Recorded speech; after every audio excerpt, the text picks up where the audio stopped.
Warning, this program is habit-forming. Parent alert! Ang programang ito ay rated SPG. Ay! Magandang umaga! Luzon, Visayas at Mindanao, Pilipinas. Live na po ang Tutok Erwin Tulfo.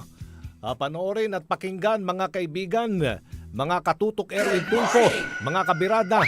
Ang ating pong tatalakay ngayong araw sa ngalan po ni Erwin Tulfo at your service. Ako po si Aljo Bendijo.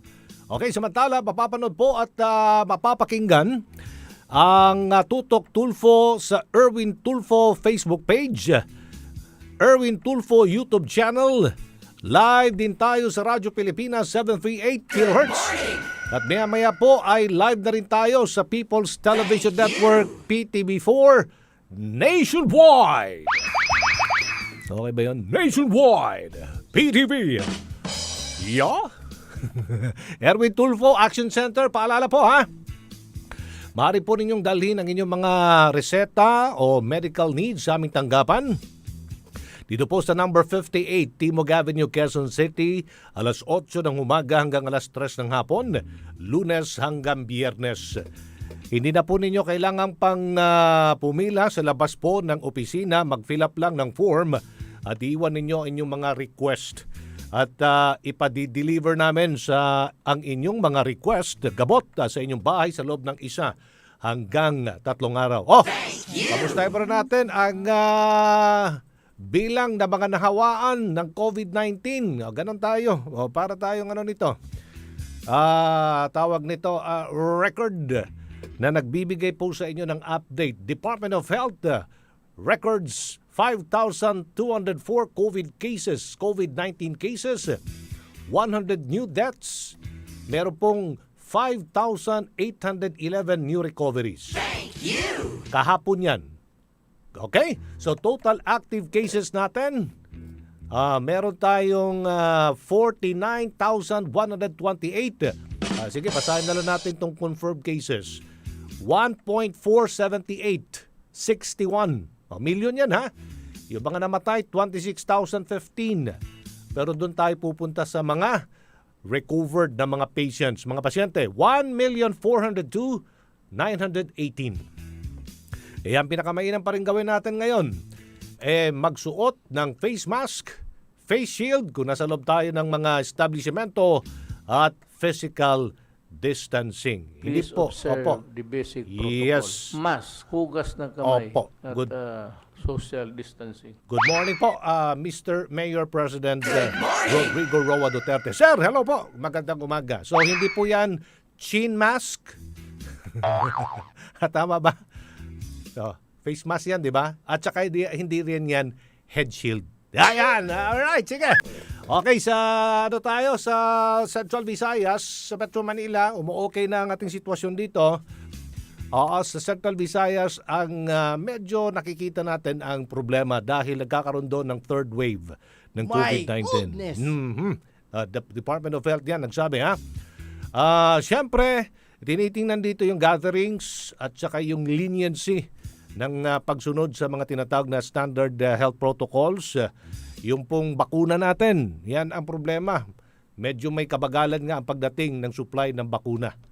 Pilit pong ini-explain at ipinapaliwanag sa atin yan ng mga eksperto na talagang mabagal ang vaccination rollout. Although nandyan na po yan ha, dyan ang programa natin, yung pagdating ng mga bakuna.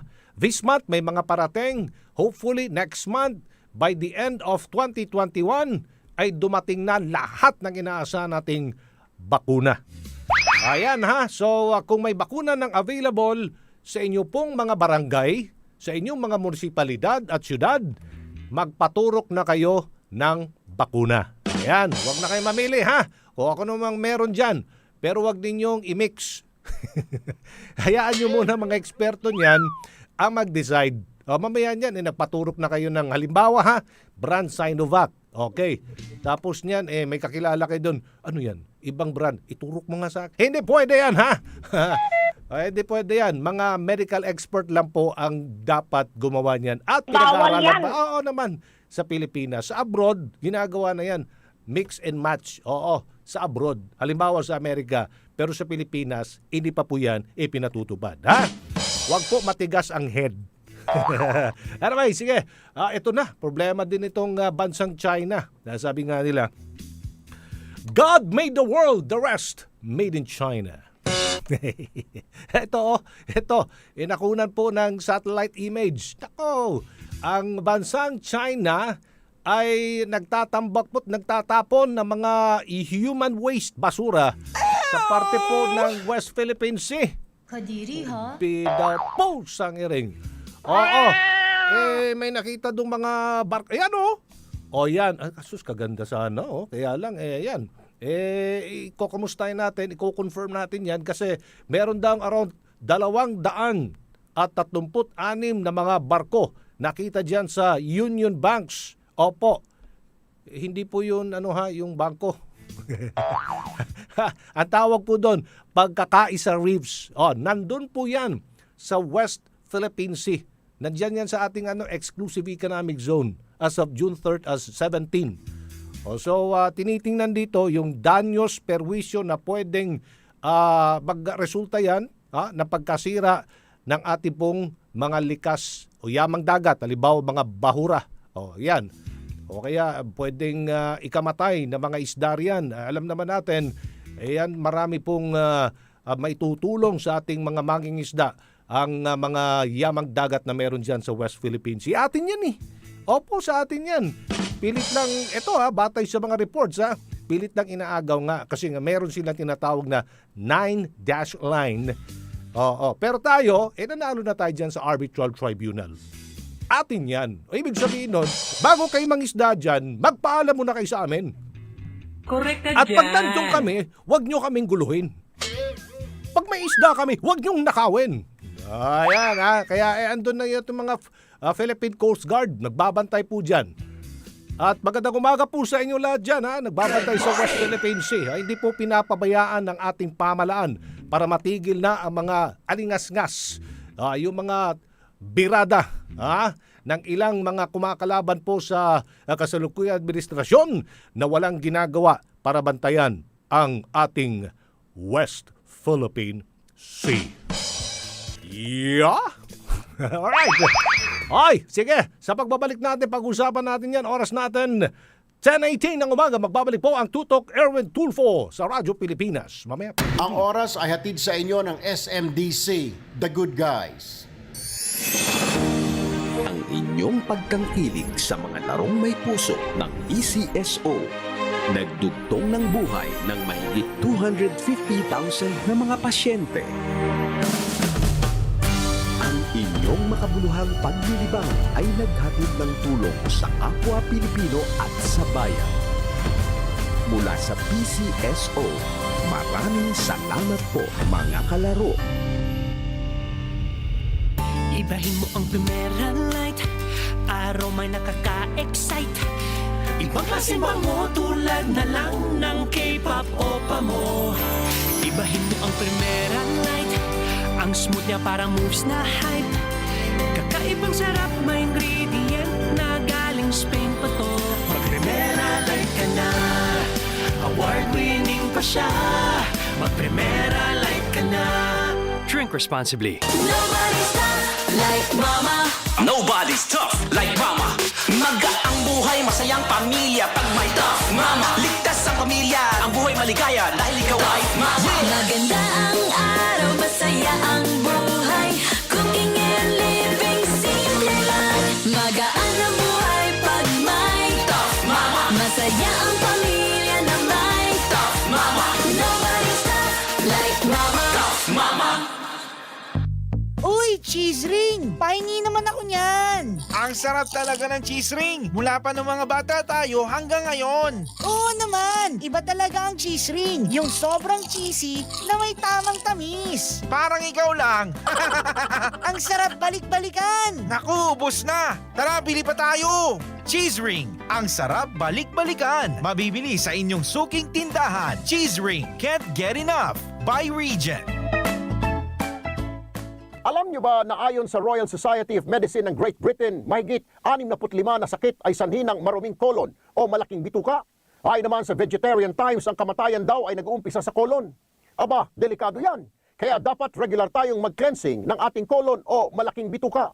Ugaliin nating uminom ng maraming tubig sa maghapon at regular na kumain ng mga prutas at gulay na tumutulong sa digestion ng ating kolon. Ang red juice ay merong mahigit 30 sangkap. Hindi na kayo tatamaring maghanda ng napakaraming prutas. Uminom lang kayo ng red juice. Mas masarap ang pakiramdam kapag malinis ang kalooban. Mabibili ito sa Mercury Drug at iba pang outlet sa buong Pilipinas. Not recommended for children, pregnant, and lactating women. I-follow na ang official page ng Aromagicare Therapy Oil para sa mga detalye ng negosyong panalo, produktong epektibo. Tiwala tayo dito. Maaari mo ring subukan ang natural herb oil ng Aromagicare na tinatangkilik ng napakaraming Pilipino dahil sa napaka-epektibo ng produktong ito. Turmeric, moringa, guava, lemon, stevia, virgin coconut oil, guyabano, menthol, herb arbensis na pinagsama-sama sa isang botelya. Sa isang haplos, ginhaway wagas. Become an official dealer for discounts and promos. For inquiries, please contact 0917-709-4042. Wide International Strategic Experts Company in partnership with W Universal Corporation and Aromagicare Corporation. Craving for Chinese food? Mapasiomay, siopaw, spicy dishes, dumplings, manto o beef noodles, lahat ng yan nasa hanghari ng siomay. Experience its authentic taste at isatisfy ang inyong cravings with Siomay King. Order now at www.siomyking.ph. Ang oras ay hatid sa inyo ng SMDC, The Good Guys. Nakabantay, nakaantabay, saang man sa Pilipinas. Erwin Tulfo, walang kupas. Tutok Erwin Tulfo. Dito sa Radyo Pilipinas, 738 AM at PTV4 Nationwide. Hi, sangala pa rin ng inyong pong idol na si Erwin Tulfo, ang inyong pong lingkod, Aljo Bendijo, pansamantalang humahalili po sa kanya. Right? Si Father Nick Austriaco, Octa Research Group. Father Nick, magandang umaga. Father Nick? Good morning. Okay. Sandali lang ha. Wala akong marinig eh. Opo. Ayan. Good morning po. Father Nick, nagkakaroon po ng third wave ng COVID-19. Ayon yan sa Department of Health sa Central Visayas. Po. Kung nakikita ninyong dahilan dahil meron naman tayong sinusunod na mga panuntunan, health protocols. Hindi naman po nagkukulang siguro ang gobyerno dyan. Although meron talagang ibang mga kababayan natin ang pasaway pa, nakikita ba natin dahil yan sa supply pa rin ng bakuna? So basically what you're seeing here is that the NCR went through a wave 2 months ago. And so what that same wave is now pushing into the Visayas. And Bacolod last week reported the arrival of the variant. So the reason why there is a wave sa Visayas is because the variants are moving into the Visayas.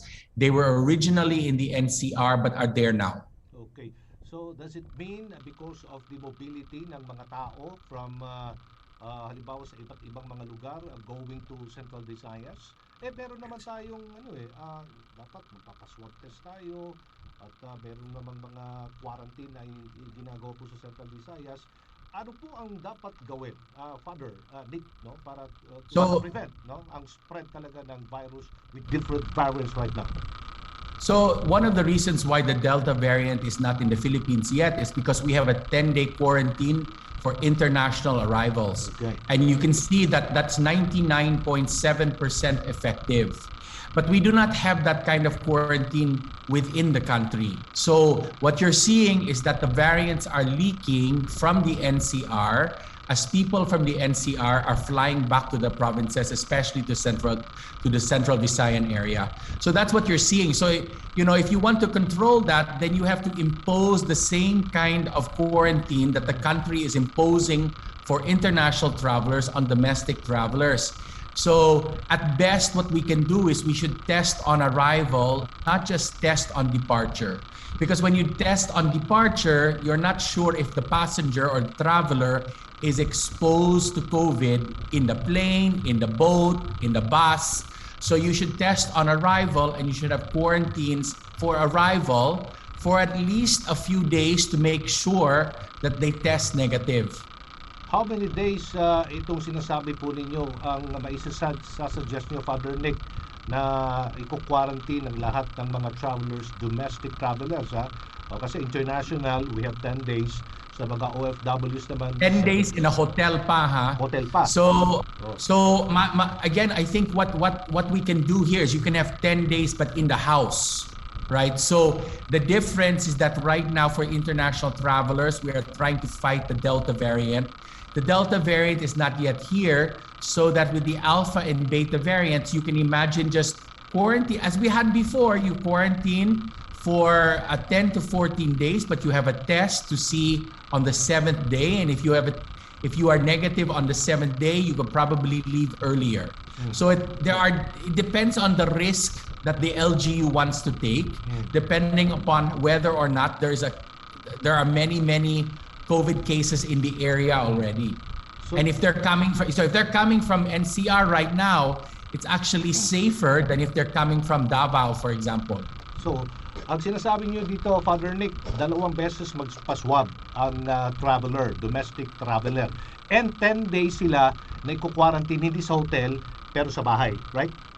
So the ideal actually is you do not have to test necessarily on departure. It's really on arrival. Okay. So you test on arrival, and you test on arrival during a quarantine in your own home. So in your barangay puts you in your house for 10 days, and then you quarantine and you test on the 7th day, and if you're negative, you can come out na. Okay. Paano natin masisiguro na talagang mananatili sa loob ng bahay yung mga i-quarantine natin sa bahay? Home quarantine. Yeah, so that is a challenge, diba? Okay. About how we trust our kababayans. How do you make sure they do not go out? Now, with the Delta variant, it is so transmissible, you do not want to send them home. Because if you send them home, the entire home is going to be positive. But with the Alpha and Beta variants, hopefully you can ask them to stay by themselves in their room for, and that way you can quarantine. Now, for some people, you cannot quarantine safely at home, then hopefully the LGU or the barangay has its quarantine facilities and they can stay there. Maganda po yan, no? Sa bahay na lang i-quarantine. Would you also suggest, Father Nick, sa mga international travelers na hindi na sa hotel, kundi sa bahay lang? No. Bakit No, po? because the challenge there is we are fighting the Delta variant. The Delta variant is 3 times more transmissible than the original variant. It's so transmissible. So one positive person will infect 6 to 8 other people. So if you send that person home to quarantine, they will infect everybody in the house. And then you have to lock down the entire house for 10 days. That's not going to happen. So they will go out. They will go to the palengke. They will start spreading it because it is so transmissible, you cannot control it in a house. But kahit na ikaw ay fully vaccinated na, dapat sundin pa rin natin. Domestic po tayo na travel. So that's a very different issue. The issue with fully vaccinated right now is that we are not sure of the transmissibility of the virus in fully vaccinated people. So let's say you're fully vaccinated. You will yourself you will not get COVID, but maybe you will carry COVID. And we do not know that yet because we're still waiting for the data from Sinovac. So Astra, Pfizer, Moderna, there is data that shows that transmissibility is very low if you're fully vaccinated. But we do not know yet for Sinovac and Gamaleya, if you are fully vaccinated, are you yourself are protected, but you may carry it to someone else. So you may need a shorter time for quarantine and testing, but you still have to be tested or in quarantine. May mga reports po tayo natanggap dito, Father Nick, na itong pagmimix ng bakuna, no? Meron ka isang opisyal, no? Local chief executive, hindi na natin papangalanan, na ginawa niya yan. Bilang microbiologist din, Father Nick, ito ba'y effective to fight this different variant, Delta, Lambda, iba ba? So there's only one study that shows that if you mix and match AstraZeneca and Pfizer, that will work. But we do not know how to mix and match Sinovac, AstraZeneca. We do not have those studies yet. So we have to wait until those studies are published in order to see if they are effective. All right. About the reconsideration, i-reconsider yung next quarantine classification. Ano ang makikita ninyong magandang gagawin ng IATF dito sa Central Visayas? Ila-lockdown ba ulit? Well, right now, I believe there are already some of those regions are already on higher levels of quarantine. And one of the things we learned in Manila is that if you have a surge driven by variants, after a while, the only solution really is a lockdown, diba? That's what we had here. We tried to control it at the beginning of March, but we could not do it because it was spreading so quickly. So depending upon the experience of the LGU, if the surge is very dramatic, if the surge is very sharp, then the only thing you can do is to lock down in order to prevent the spread from people meeting other people. All right. How about nito pong kautusan, no? Desisyon ng IATF na palabasin na ang mga bata, no, 5 years old and above, outdoor activities. May mga nangangambang iba, baka dumami lalo ang COVID-19 dahil sa mga different variants na naglalabasan. Ano po ang assessment niyo dyan? So, you know, one of the things we are learning is that our young people are struggling because they have not been able to leave their house in 14 months. So we have to balance the mental health and well-being of our young people and the risk. And if you remember, the IATF requires, they can go out to limited places. They cannot go into the malls. So outside transmission is harder and rarer, number one. And number two, I know, for example, some LGUs are requiring that they have to be accompanied with a fully vaccinated adult. So this way, the adults are not spreading it to the children. So the children can go out, they can breathe, they can exercise, but they are at minimal transmission risk because all the adults around them are fully vaccinated. Ano po ang proposal ninyo, Father Nick, for the next quarantine classification? Marami po ang nagsasuggest na general community quarantine up to December. Maraming nag-expect na maganda na ang ating Christmas celebration and New Year's Eve celebration, yung ating Kapaskuhan. So I am very hopeful that Christmas will be different this year, especially in the NCR plus 8. It's very hard to predict what quarantine classification we will need in November pa because we have to do it 1 month at a time. And hopefully, if we are focusing our vaccinations on the NCR plus 8, maybe by August and September, there's enough vaccinations happening that the transmission of virus is substantially down, and then we can go to MGCQ. So I am 1 month at a time rather than all the way to December. If necessary, we might have to do GCQ all the way to December. But if we are successful, if we can roll out our vaccinations, especially in the NCR plus 8, maybe the NCR plus 8 will go down to an MGCQ for the first time in the pandemic. That is what we can hope and pray for. Thank you so much, Father Nicanor Austriaco, OP, Octa Research Group. Mag-ingat po kayo. Stay safe. Salamat po. God bless. Thank you po. All right. Oras natin, 10:34 ng umaga. Marami pa tayong pag-uusapan sa pagbabalik po ng Tutok Erwin Tulfo, Radyo Pilipinas 738. Maya po, PTV. Sandali lang. Ang oras ay hatid sa inyo ng SMDC, The Good Guys. Ang inyong pagtangkilik sa mga larong may puso ng ECSO. Nagdugtong ng buhay ng mahigit 250,000 na mga pasyente.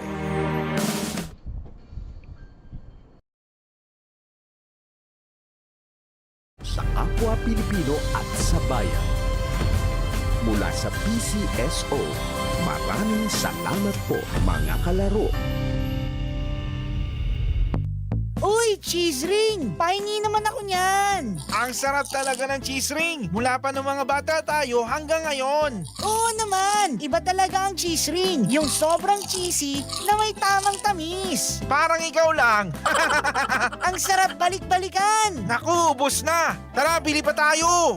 Cheese ring. Ang sarap balik-balikan. Mabibili sa inyong suking tindahan. Cheese ring. Can't get enough. By region. Tumutulong ang Fiber Health para ma-normalize ang sugar at cholesterol during detox. Good thing sa Fiber Health, inilalabas nito ang toxins sa loob ng ating katawan.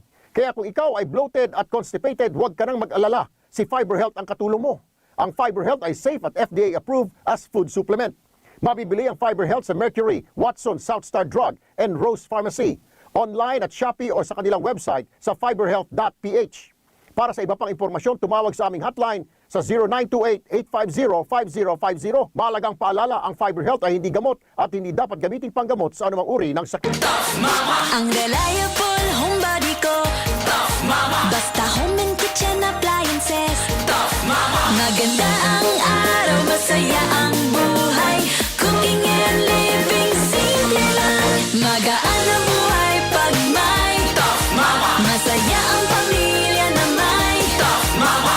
Nobody's tough like Mama. Panatilihing masaya ang paglilibang. Ang paglalaro sa kasino ay para sa may edad 21 pataas lamang. Magtakda ng oras at limitahan ang gastos sa paglalaro. Huwag magsugal kung nalulungkot. Huwag hayaang makasira ng buhay at pamilya. Para sa impormasyon ukol sa responsible gaming, tumawag lamang sa hotline numbers 623-1869 or 0917-592-6618 o bisitahin ang www.casinofilipino.ph. Isang mensahe mula sa PAGCOR. Keep it fun. Game responsibly.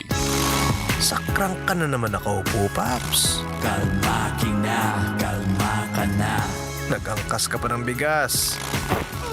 Kalma na. Sa grocery ka lang nagmotor, pero ang nauwi mo, sunog na itlog. Kalma ka na.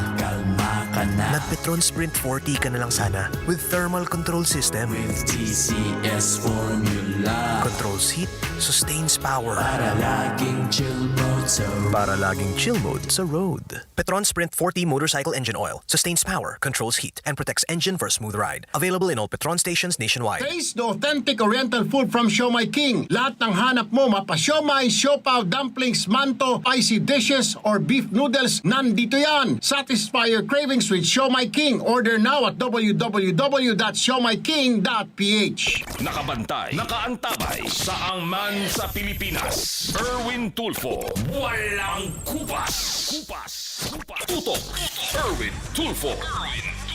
Dito sa Radyo Pilipinas, 738 AM at PTV4 Nationwide. Good morning. Magandang umaga, may butag, Pilipinas. Ay, may COVID pa rin ha. Ingat. Ayan na si General Manager Jojo Garcia, MMDA and spokesperson ng Metro Manila Council, Metro Manila Development Authority. General Manager Jojo Garcia, good morning po. Ay, good morning, Sir Aljo. Good morning po sa lahat ng mga nakikinig at taga-subaybay niyo po. Opo. Tayo po ay pansamantalang humahalili sa programa po ni Erwin Tulfo at GM Jo, no? Sa Tutok Erwin Tulfo. Opo. Ano po ang hingin lang kami ng update, sir, kung ano na po ang panuntunan ang inyo pong gagawin dito po sa paglalabas ng kautusan ng IATF na pwede nang lumabas sa mga 5 years old na mga kabataan and above na makasisiguro na hindi po sila papasok po doon sa mga pinagbabawal pa rin na pumunta ang mga edad na ito, 5 years old and above nating mga kabataan ngayon may pandemic. Actually, Sir Aljo, very welcome sa atin yan. Of course, alam naman natin, matagal na nakulong yung mga bata. Kailangan lumabas siya. Psychologically, may effect po sa kanila yan. Kaya nga po last Sunday, nagkaroon kami ng pagpupulong ang Metro Manila Council, ang mga mayors natin, with the DOH and NTAG. Meaning ito yung mga experts natin. Sila Dr. Ana Ong, si Dr. Edsel, sila Yusek Vergere, kasama ang NEDA, si Yusek Cruz. Pinakinggan ng mga mayors kung ano yung pros and cons yan, na kung talagang safe ba sa mga bata. So according naman po sa ating mga medical expert, safe naman, basta may guidelines. Yung open air, mga ganyan, al-resco dining. Kaya nga po si Chairman nagbigay din ng instruction po sa amin na mag-draft kami ng resolution para standard sa MCR. Kasi alam naman po natin, hindi lahat ng iba-ibang configuration ng LGU sa Metro Manila. May mga syudad dyan na may park, malalaki. Ang park, may mga syudad na walang park, walang open air, na maliliit lang. So I think magagawa po ng resolution na magko-comment at approve natin mga mayors at yan po ay ilalabas natin. Wala pa naman sa ngayon, kahit yung draft po, ginagawa na po ngayon. Sige, antayin po natin yan. Anyway, ano pong i-recommend ninyong next quarantine classification dito po sa National Capital Region ay ito ba'y general community quarantine or ano po until July 15 hanggang Disyembre? O meron na po ba kayong mga impormasyon na pwedeng maibahagi sa atin? Actually, hindi pa po namin napag-usapan sa quarantine status. Of course, sabi ko nga, we trust the wisdom of the IATF at dyan naman pag nag-decision po kasama ang health department, kasama ang economic team, we will need to balance it. Kaya nagkakaroon ng ganyan restriction. Ang sa amin lang, pinaalalahanan kami ng lahat na talagang kailangan ingatan natin itong Delta variant. Buti nga, hindi pa nakakapasok po talaga dahil isa lang ang makapasok dyan, talagang baka hindi na natin kayanin. Kaya nga pinag-prepare din kami sa mga hospital care, sa mga minimum health protocol para maingatan natin ito, pati yung mga quarantine po, Opo. Opo. Go ahead po. Opo. So, kaya pati yung mga quarantine facilities natin, sa BOQ po, yung border control natin para hindi makapasok. So, mas more po sa ganun yung napag-usapan namin last Sunday, kung paano natin iingatan na makapasok yung Delta variant. Opo. Ngayon pa na dami po ang tao ngayon sa kalsada, lalo na dito Tama po. traffic po ngayon sa EDSA. Actually, siguro yung pagdating ko sa traffic, Sir Aljo, Opo. Actually, if we compare this before pandemic, mas Yes, sir. maganda pa po ang traffic natin ngayon. Okay. Na-explain ko na po yan. Kasi nga siguro nasanay lang yung ating mga kababayan ng ECQ, MECQ talagang bihira. Opo. Pero kung titingnan mo po yung volume ng vehicles, sabi nga po ni Chairman Abalos, before pandemic, more than 400,000 yan. Ngayon po, close to 400,000 na. Opo. Dumadaan. Pero yung travel speed po natin, mas mabilis compare before pandemic. Dati po, nasa 11 to 14 kilometers per hour. Ngayon po, nasa 25 to 35 kilometers per hour. So, meaning, kahit dumadami po yung volume, maayos naman yung naging sistema natin, lalong-lalo na sa EDSA, yung bus carousel, kasi nga natanggal natin yung mga pasaway sa kanan, na humihinto kung saan lang, yan yung mga obstruction. Ngayon, nung naikasa natin na ang bus po nasa kaliwang lane lang, may sarili silang lane, meaning yung mga private vehicles na dumadaan sa EDSA, they have no reason to stop along EDSA. Kaya tuloy-tuloy ang flow niyan. Pero kung mapapansin natin during rush hour, talagang puno. Yan naman po, normal yan. Kahit sa ang bansa, kahit first world country, na pagka rush hour yung umaga at hapon, nagta-traffic dahil sabay-sabay ang labas, kaya may volume po talaga. Pero dito natin mako-compare, before pandemic po, ang EDSA, pagdating ng alas 5 ng umaga hanggang alas 9 o alas 10 ng gabi, traffic yan tuloy-tuloy. Pero ngayon po, yung tinatawag natin off-peak, yung mula 10 a.m. to 2 p.m., maganda po ang takbo niyan, dire-diretso. So meaning nagkaroon po ng sistema at ang nakatulong din dito yung pagbubukas po ng Skyway. Opo. Yung Skyway po kahapon, kaka-traffic din. Mahal pala ng bayad, sir. Maraming nagreklamo. Actually, kaya nga po may programa rin si Chairman Abalos, yung ating mga alternate routes. Tako, nawala si GM. Anyway, thank you so much sa GM Jojo Garcia. Totoo po yan. Dumaan ako dito kahapon sa Skyway, stage 3 yan, ha? From Quezon Avenue, bayad ako dyan ng 130 pesos, parang ganun. 129. Okay. Hanggang Quezon Avenue lang pala yun. Quezon Avenue, papuntang E. Rodriguez. Opo. Pag lumampas ka ng E. Rodriguez, 2 ticket ibibigay sa iyo. Magbabayad ka na naman doon sa Buendia ng 100 something, so 260 pesos na. Forbid.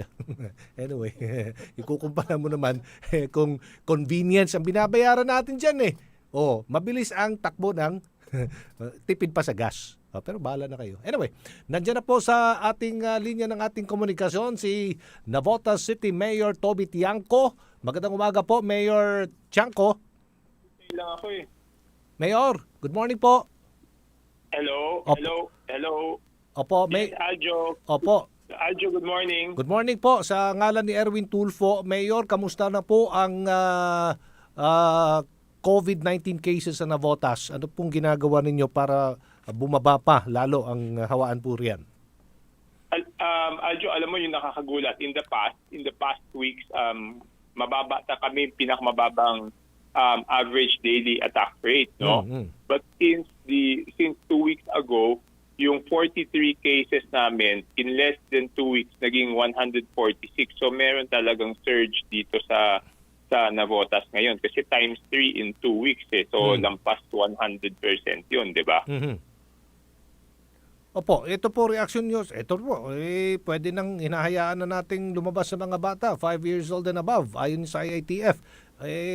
Susundin nyo ba dyan sa Navotas? Nag-meeting po kami nung Sunday. No? Unang-una, kakaiba kasi itong paglabas ng regulation na to because if you recall, in the past, di ba po, ang nangyayari, kinukonsult muna kami, tinatanong kung anong idea namin. Kami naman, tinatanong namin kung ano yung data at ano yung reason bakit gagawin to at kung ano yung opinion ng health experts. No? Dito sa kasong to, wala. Hindi naman kami kinonsult. Biglang lumabas yung IATF resolution. Hindi rin sinabi kung bakit pinayagan. Opo. So talagang medyo mahirap.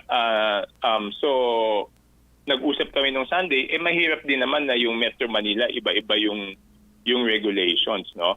So magda-draft yung MMC ng resolution para more or less maging uniform yung regulation sa buong NCR. Pero ano pong saloobin ninyo sa resolution ng IATF na yan? Kung kayo po'y masusunod, ano pong paninindigan nyo dito sa paglalabas na ng mga bata nga, 5 years old and above, Mayor?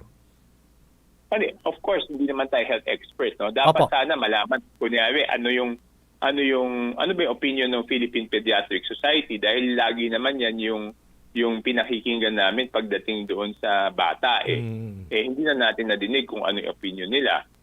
Number 2, ano ba yung reason bakit nila pinayagan? Kasi pag alam natin yung dahilan, mas maintindihan natin kung bakit ito ginawa, di ba? Kasi kung hindi naman natin alam yung dahilan, bakit ba pinayagan? Kasi dati sinasabi nila, di ba, super spreader yung bata. Opo. Delikado para sa bata. Ibig ba sabihin ngayon, hindi na super spreader yung bata at hindi na delikado para sa bata? Ganun ba ang ibig sabihin nun? Kasi yan ang importante pag pinaalam natin sa ating mga kababayan. Kung ang dahilan lang naman is dahil hirap na yung mga bata, mentally, it's good for their health na palabasin sila, mapapaalam natin sa ating mga kababayan na pagdating sa physical, na pagdating sa kalusugan, hindi pa rin safe. Kaya lang kayo pinapayagan is para naman medyo hindi mahirapan mentally yung bata. Di ba mas mabuting alam nung ating mga kababayan para paglabas nila, alam rin nila yung risks involved, di ba? Kami mismo, hindi naman namin alam kung ano yung dahilan. So, ang hirap naman paliwanag dun sa mga tao kung bakit ganito ang naging polisiya. So, habang inaantabayanan natin kung ano pong paliwanag na meron ng mga eksperto dyan, mga bata po dyan, nakalabas na ba sa kanila pong mga bahay at nagkakaroon na ng outdoor activities dyan? At ano pong ginagawa ninyo sa pagbabantay sa mga kabataan siyempre, sa gabay ng kanilang mga magulang? Mayor? Okay, ang ginawa natin kaagad is pinapalista, because sinasabi sa park lang pwede, di ba po? Opo. So sinasabi park, beaches, ano po ba ibang sinasabi? May mga sinasabi doon So pinapa-identify muna natin yung capacity. Kasi for example, papayagan nga natin sa park, di ba? So pag pinayagan natin sa park, dapat 50% capacity ng park, hindi naman pwedeng siksikan doon. So pinapa-identify natin doon sa mga barangays kung ano yung park na papayagan nila. Kasi di ba mga barangay, minsan may mga maliliit na park yan So kailangan ma-identify ng barangay yung mga park and pag na-identify ng barangay yung park, dapat ma-identify din yung capacity. Pero ang mangyayari po dito, Sir Aljo, is talagang ang matitira na lang na safety protocol na dapat sundin at masanay tayong lahat. Kasi ito hindi matatanggal to for a long time is yung face mask, di ba? Pwede kasi magbago yung regulasyon doon sa age. Pwede magbago kung sino yung lalabas. Pero yung face mask mukhang matagal-tagal pa to So, ang mensahe lang namin doon sa ating mga kababayan is doon sa lahat ng pinapayagan, dahil kahit naman mabakunahan, hindi pa rin sigurado na hindi kayo mahahawaan. Dapat talaga, kahit kayo ay allowed to go out of your residence, maghanda pa rin kayo ng proteksyon. At yan po yung tamang pagsuot ng face mask. Okay. Maraming salamat po, Mayor Toby Tiangco ng Navotas City. Mag-ingat po kayo, Mayor. Thank you po. Yes, keep safe po. Keep safe. Keep safe. Bye. Thank you! Okay, kung ayaw nyo parang inuuga-uga kayo na para kang nandun sa laot ng bangka, ang barko, daan kayo sa stage 3. Ay, ang sarap po. 60 kilometers per hour kaya lang, magbabayad ka nga na mahal. Ay, di ba EDSA ka? Hindi ko naman kayo pinipilit. Sabi po yan ng mga eksperto. Matraffic po ngayon ng EDSA. Ay! Wow! Parang walang COVID, no? Anyway, oras natin, 10:51 ng umaga. Sandali lang, magbabalik po ang Tutok Erwin Tulfo. Ang oras ay hatid sa inyo ng SMDC, The Good Guys. Tumutulong ang Fiber Health para ma-normalize ang sugar at cholesterol during detox. Good thing sa Fiber Health, inilalabas nito ang toxins sa loob ng ating katawan. Kaya kung ikaw ay bloated at constipated, huwag ka nang mag-alala. Si Fiber Health ang katulong mo. Ang Fiber Health ay safe at FDA approved as food supplement. Mabibili ang Fiber Health sa Mercury, Watson, Southstar Drug, and Rose Pharmacy. Online at Shopee o sa kanilang website sa fiberhealth.ph. Para sa iba pang impormasyon, tumawag sa aming hotline sa 0928-850-5050. Mahalagang paalala, ang Fiber Health ay hindi gamot at hindi dapat gamitin panggamot sa anumang uri ng sakit.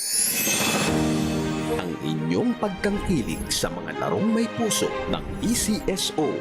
Nagdugtong ng buhay ng mahigit 250,000 na mga pasyente. Ang inyong makabuluhang paglilibang ay naghatid ng tulong sa kapwa Pilipino at sa bayan. Mula sa PCSO, maraming salamat po mga kalaro. Gumagaan ang inuman pag Sunlit Light. Uy! Musta? Ito, stress. Pag ganyan, ini-imagine ko na lang, nasa bar ako. Bar? Oo, kasama kayo. At may bucket na Sunbig Light. Pagtapos ng mabigat na araw, mag-inuman with friends and Sunmig Light. 100 calories lang, magaan sa tiyan.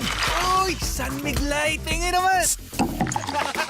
Ulitin natin to. Alin? Yung mag-imagine? Hindi, mag-inuman. Gumagaan ang inuman pag Sunbig Light. drink responsibly. Nobody's tough like mama. Nobody's tough like mama. Magaang buhay, masayang pamilya pag may tough mama. Ligtas ang pamilya, ang buhay maligaya dahil ikaw ay mama. Maganda ang araw, masaya ang buhay. Cooking and living, simple lang. Magaan ang buhay pag may tough mama. masaya ang pamilya na may Tough mama. Nobody's tough like mama. Tough mama. Alam niyo ba na ayon sa Royal Society of Medicine ng Great Britain, mahigit 65 na sakit ay sanhi ng maruming kolon o malaking bituka? Ayon naman sa Vegetarian Times, ang kamatayan daw ay nag-uumpisa sa kolon. Aba, delikado yan. Kaya dapat regular tayong mag-cleansing ng ating kolon o malaking bituka. Ugaliin nating uminom ng maraming tubig sa maghapon at regular na kumain ng mga prutas at gulay na tumutulong sa digestion ng ating kolon. Ang red juice ay merong mahigit 30 sangkap. Hindi na kayo tatamaring maghanda ng napakaraming prutas. Uminom lang kayo ng red juice. Mas masarap ang pakiramdam kapag malinis ang kalooban. Mabibili ito sa Mercury Drug at iba pang outlet sa buong Pilipinas. Not recommended for children, pregnant, and lactating women.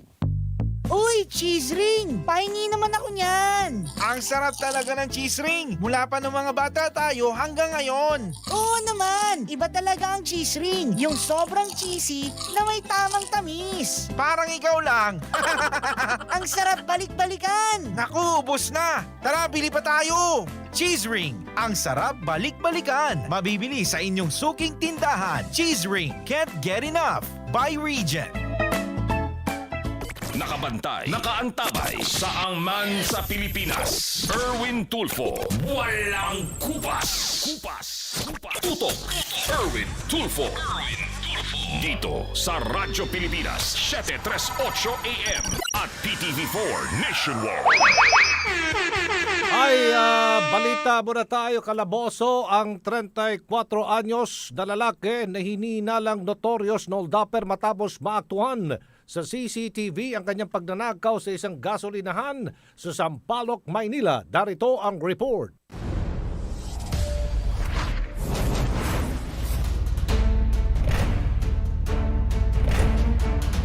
Ito ang kuha ng CCTV sa panguhold up alas 5 ng umaga kamakalawa sa isang gasolinahan sa Sampaloc, Maynila.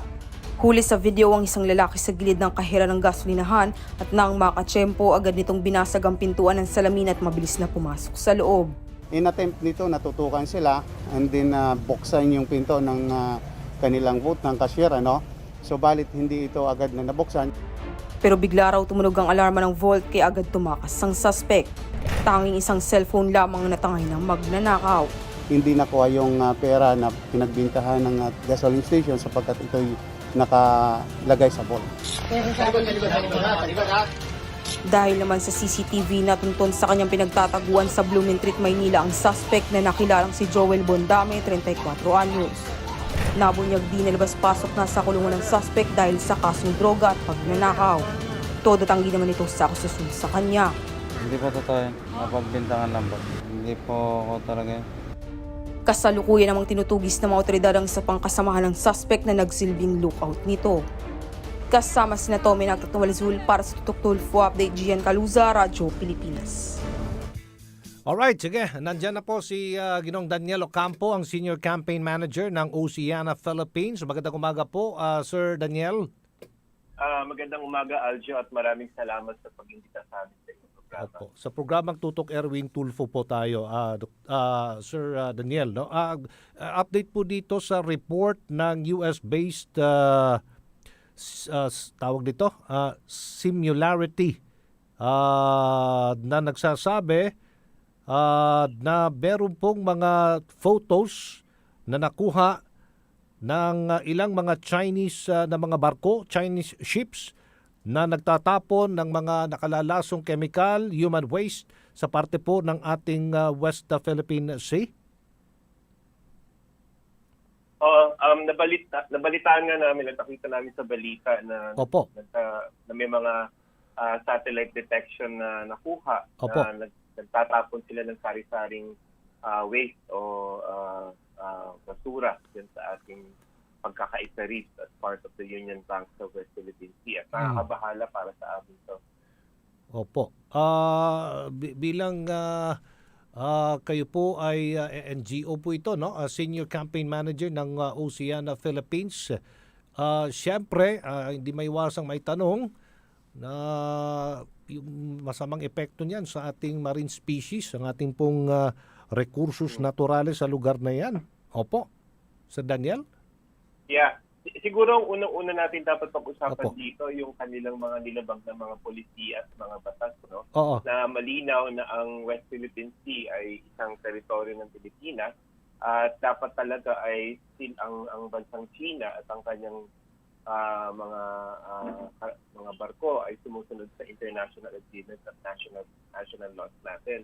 Unang-una na nga dyan yung sa International Maritime Organization, meron tayong Convention on Marine Pollution, MARPOL, na hindi dapat isinasagawa yung pagtatapon ng mga raw sewage o yung human waste sa ating karagatan dahil unang-una, yan ay considered as pollution. At pangalawa, ang epekto nga yan sa ating mga likas-yamang dagat.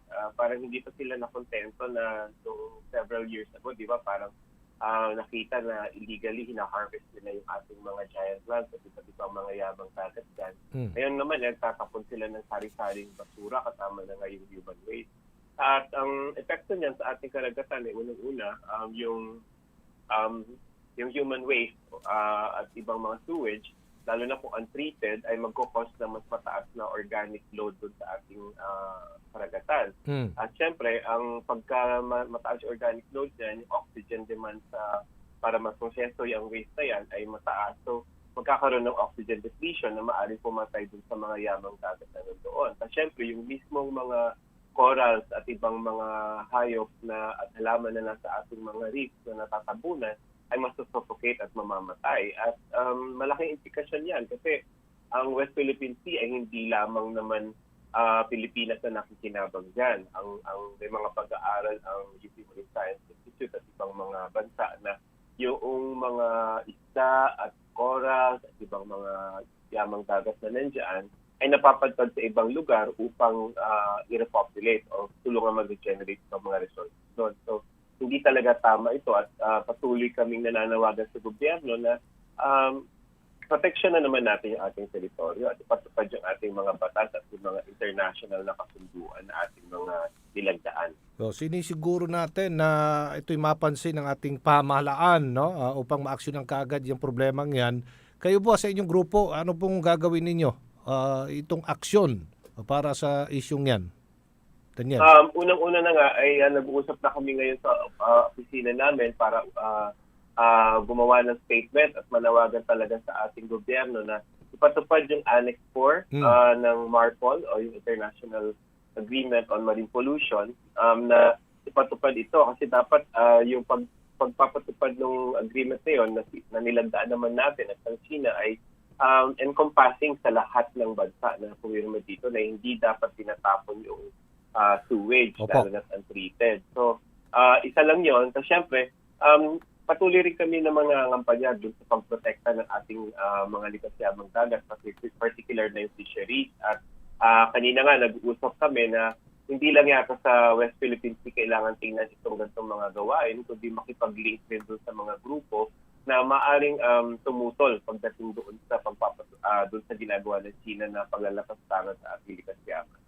So, yung konkretong hakbang namin ay kami ay pukontak sa aming mga katrabaho sa aming kampanya sa illegal fishing, particular na yung mga ahensya ng gobyerno na maaaring magpatupad dyan, katulad ng Coast Guard, katulad ng Navy, kasi sila ay kaakibat rin naman namin sa pagpapatigil ng illegal fishing. Maraming salamat po, Daniel Ocampo, ang Senior Campaign Manager ng Oceana Philippines. Mag-ingat po kayo. Salamat, Aljo. Alright. Ako, alas 11 na pala ng umaga. Hanggang bukas. Nakala po ni Erwin Tulfo, dito po sa Tutok Erwin Tulfo. Yung likod Aljo Bendijo, dagang kay salamat dalago ng Diyos. Pilipinas, padayon, patuloy sa pagunlad. Thank you. Thank you. Thank you, Jesus.